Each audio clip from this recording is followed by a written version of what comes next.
Hi everyone, welcome to Drupal learning series.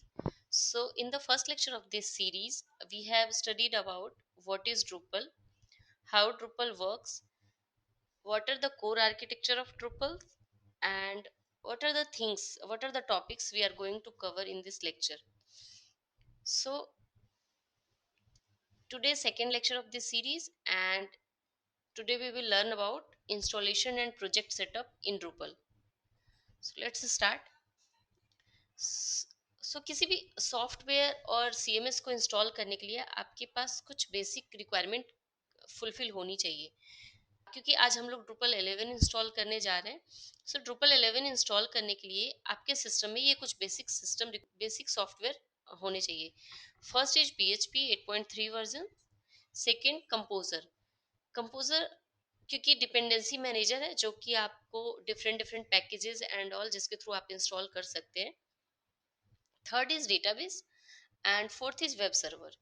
सो अगर आप beginner हैं तो मैं सजेस्ट करूंगी कि आप अपने सिस्टम में जैम्प इंस्टॉल करें। आइदर आप विंडो ऑपरेटिंग सिस्टम यूज कर रहे हो और लाइनक्स यूज कर रहे हो।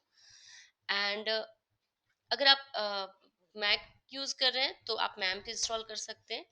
एंड क्योंकि आज मैं विंडो ऑपरेटिंग सिस्टम यूज कर रही हूँ मैं अपने सिस्टम पे, तो मैं वैम्प सर्वर इंस्टॉल मैंने मेरे सिस्टम पे वैम्प सर्वर मैंने इंस्टॉल किया है। अगर आप चाहते हैं कि मैं इन लोकल सर्वर के इंस्टॉलेशन स्टेप्स मेंशन करूं तो आप मुझे कमेंट इस वीडियो के नीचे कमेंट कर सकते हैं, मैं आपको स्टेप्स प्रोवाइड कर दूंगी। अगर आपके सिस्टम में कंपोजर नहीं है तो आपको कंपोजर इंस्टॉल करना है तो आप उसके लिए भी नीचे कमेंट कर सकते हैं, मैं आपको कंपोजर करने के स्टेप्स मेंशन कर दूंगी। So let's start. सबसे पहले हम लोग कमांड प्रॉम्प्ट ओपन करेंगे क्योंकि यहाँ पे अभी ड्रूपल इंस्टॉल करने के दो स्टेप है। First is through composer and second is through their official websites download. So आप इनके ऑफिशियल वेब ड्रूपल के ऑफिशियल वेबसाइट पे जा सकते हैं। वहाँ पे आपको दो ऑप्शन है, Drupal CMS and Drupal core. अगर आप बिगिनर हैं तो ड्रूपल कोर इंस्टॉल करें क्योंकि ड्रूपल कोर जो आपका बेसिक ड्रूपल का जो बेसिक कोर आर्किटेक्चर है, बेसिक सिस्टम है, वो आपको प्रोवाइड करता है। एंड ड्रूपल CMS जो है वो कंप्लीट पैकेज है जिसमें आपके सारे मॉड्यूल्स एंड ऑल सब कुछ मिलता है जो आप एक वेबसाइट डिजाइन के लिए रिक्वायर्ड होती हैं। सो ड्रूपल बेसिकली CMS आपको कंप्लीट कंटेंट मैनेजमेंट सिस्टम देता है। ये क्योंकि हैवी है ड्रूपल CMS, तो मैं सजेस्ट करूंगी अगर आप बिगिनर हैं तो कोर यूज करें। सो ड्रूपल इंस्टॉल करने के दो वेज हैं। First one is composer and second one is downloading the file.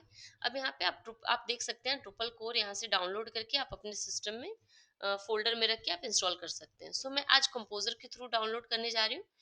तो आपका यहाँ पे जैसे मेंशन है, आप ये कमांड देख सकते हैं, composer create project Drupal recommended project and again Drupal.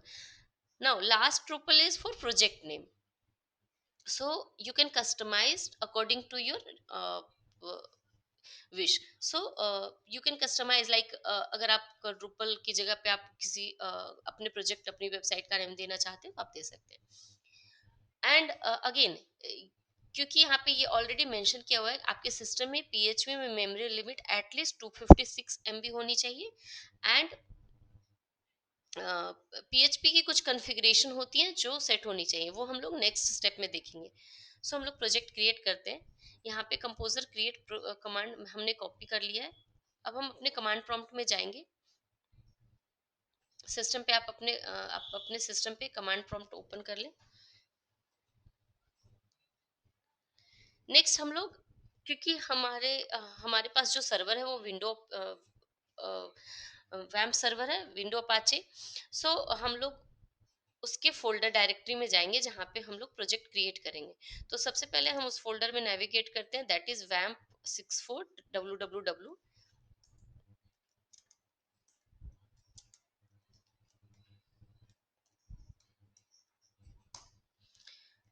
अब हम लोगों ने जो कमांड हमने ड्रूपल ऑफ़िशियल वेबसाइट से कॉपी किया, हम यहाँ पे पेस्ट करेंगे।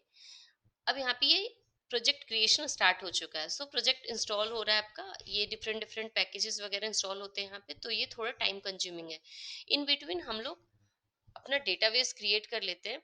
सो आपके सिस्टम पे अगर जैम्प है या वैम्प है तो आप यहाँ पे लोकल होस्ट ओपन कर सकते हैं। यहाँ पे मेरे पास पीएचपी माई एडमिन टूल है डेटाबेस मैनेज करने का।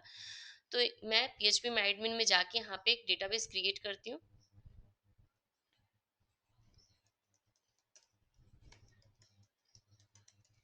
मैंने ड्रूपल लर्निंग नेम से डेटाबेस क्रिएट किया। आप अपने अकॉर्डिंग कोई भी नेम डेटाबेस को दे सकते हैं। नाउ हम लोग चेक करेंगे कि हमारा प्रोजेक्ट इंस्टॉल, कुछ पैकेजेस इंस्टॉल कर रहा है। ये थोड़ा टाइम कंज्यूमिंग है। आप लोग यहाँ पे वीडियो फास्ट फॉरवर्ड कर सकते हैं। नेक्स्ट हम लोग देखेंगे कि हमारे पास, क्योंकि हमारे पास जो पीएचपी वर्जन है वो रिक्वायर्ड पीएचपी वर्जन फुलफिल हो रहा है कि नहीं। तो क्योंकि जैसे अगर आपका आपका वैम्प सर्वर है तो आप यहाँ पे जाके देख सकते हैं, स्मॉल आइकन आता है। अगर ये ग्रीन है means server is running. And यहाँ पे पीएचपी में आप देख सकते हैं, पीएचपी में जाके पीएचपी का वर्जन कौन सा है। सो यहाँ पे मेरे पास पीएचपी वर्जन 8.3 है। तो ये 8.3 शो कर रहा है। नेक्स्ट कुछ एक्सटेंशन रिक्वायरमेंट होती है जैसे जीटी लाइब्रेरी वगैरह, तो वो आप यहाँ पे पीएचपी एक्सटेंशन के थ्रू यहाँ पे इनेबल कर सकते हैं। आइदर पीएचपी एक्सटेंशन के थ्रू इनेबल कर सकते हैं और पीएचपी आईएनआई फाइल के थ्रू इनेबल कर सकते हैं। यहाँ पे पीएचपी आईएनआई फाइल में आपकी कॉन्फ़िगरेशन होती है जो आप चेंज कर सकते हैं। सो नेक्स्ट हम लोग देखेंगे प्रोजेक्ट यहाँ पे ऑलरेडी डाउनलोड हो चुका है। नेक्स्ट हम लोग प्रोजेक्ट को इंस्टॉल करेंगे। आपका प्रोजेक्ट जो है वो लोकल होस्ट, क्योंकि मेरा ड्रूपल नेम से है, मैं लोकल होस्ट ड्रूपल नेम से ओपन करती हूँ यहाँ पे ब्राउजर में जाके। अब वेब जो फ़ोल्डर है, वेब आपका जो यहाँ पे आप देख सकते हैं, इंडेक्स देख सकते हैं जो क्रिएट हुआ है हमारा, तो वेब फ़ोल्डर जो है वो आपका इंस्टॉलेशन डायरेक्टरी है जिसके थ्रू प्रोजेक्ट रन होता है। तो हम लोग यहाँ पे इस पे क्लिक करेंगे। First step in installation is choose language. यहाँ पे बाय डिफॉल्ट इंग्लिश है, हम लोग इंग्लिश सेलेक्ट करके सेव एंड कंटिन्यू करेंगे। Next one is choose profile. This is installation profile. आप यहाँ पे तीन ऑप्शन है, स्टैंडर्ड, मिनिमल एंड डेमो। अगर आप बिगिनर हैं तो स्टैंडर्ड से स्टार्ट कर सकते हैं। अगर आप ड्रूपल में आपका गुड नॉलेज है तो आप मिनिमल सेलेक्ट कर सकते हैं, क्योंकि ये प्री कॉन्फ़िगर्ड फंक्शनैलिटी के थ्रू इंस्टॉल करता है। And third one is demo. अगर आप कुछ मैगजीन या कुछ सेटअप लाइक कुछ डिजाइन सेटअप करना चाहते हैं तो आप थर्ड ऑप्शन सेलेक्ट कर सकते हैं। मैं फर्स्ट ऑप्शन सेलेक्ट करके सेव एंड कंटिन्यू करती हूँ। Third option is verify requirement. ये आपकी सिस्टम रिक्वायरमेंट जैसे पीएचपी वर्जन एंड लाइक जो कुछ पीएचपी एक्सटेंशन है वो इनेबल्ड है या नहीं है। अगर आपके सिस्टम में PHP extension like GD, XML ये सब अगर इनेबल्ड नहीं है तो आप आपका यहाँ पे ये कुछ वार्निंग शो करेगा। तो आप लोग पीएचपी आईएनआई फाइल में जाके एडिट कर सकते हैं एंड सेव करने के बाद आपकी ये वेरीफाई रिक्वायरमेंट स्टेप पास कर देता है इसको। नेक्स्ट हम लोग डेटाबेस सेटअप करेंगे। डेटाबेस नेम यहाँ पे हमने ड्रूपल लर्निंग रखा है तो हम यहाँ पे ड्रूपल लर्निंग पेस्ट कर देंगे। मेरे डेटाबेस का नाम रूट है, मैं यहाँ पे root database user name password आप मेंशन कर सकते हैं। पासवर्ड फील्ड मैं ब्लैंक रखूंगी। यहाँ पे कुछ एडवांस ऑप्शन है, ये आप चेंज करने की जरूरत नहीं है। लाइक यहाँ पे होस्ट नेम है, पोर्ट नंबर है। Last one is table name prefix. Table name prefix हम लोग तब यूज करते हैं अगर आपका सेम डेटाबेस दो एप्लीकेशन में यूज हो रहा है। लाइक ये डेटाबेस अगर शेयर हो रहा है तो आप प्रीफिक्स मेंशन करके यहाँ पे डिफरेंशिएट कर सकते हैं।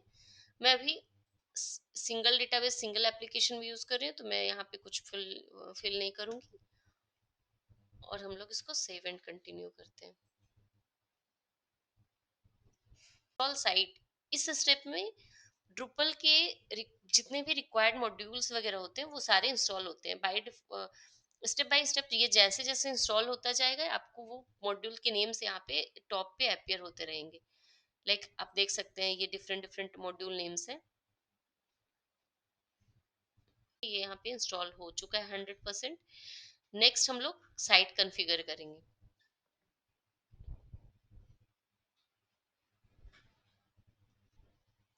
Last step is configure site. Site name यहाँ पे आप लोग अपने अकॉर्डिंग साइट नेम प्रोवाइड कर सकते हैं, लाइक आपकी जो भी रिक्वायरमेंट है, वेबसाइट नेम एंड ऑल। सो मैंने यहाँ पे ड्रूपल लर्निंग सीरीज रखा है, site name, site email address. this field it, this field is not required because it is used for automated email such as registration information and all। so हम लोग इसको भी, आप यहाँ पे कोई भी टेस्ट ईमेल मेंशन कर सकते हैं। मैंने test@admin.com रखा है। User name, site maintenance account, so basically site maintenance account is the admin account of the CMS। so आप लोग यहाँ पे अपने according user name password select कर सकते हैं for log in into admin panel of this website. So मैंने अभी यूजर नेम इसका एडमिनिस्ट्रेटर रखा है। पासवर्ड आप अपने अकॉर्डिंग चूज कर सकते हैं।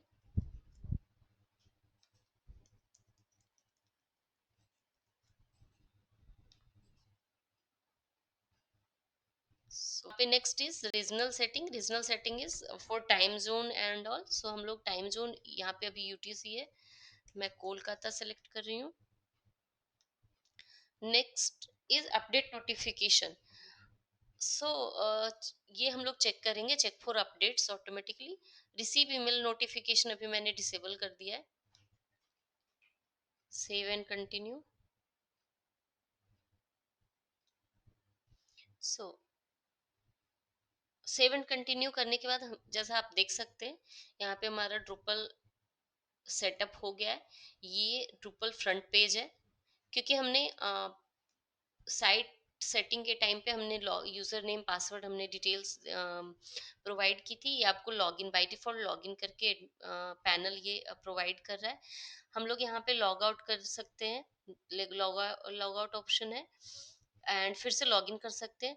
नेक्स्ट ये सारे एडमिन पैनल के कुछ ऑप्शंस हैं जो आप देख सकते हैं।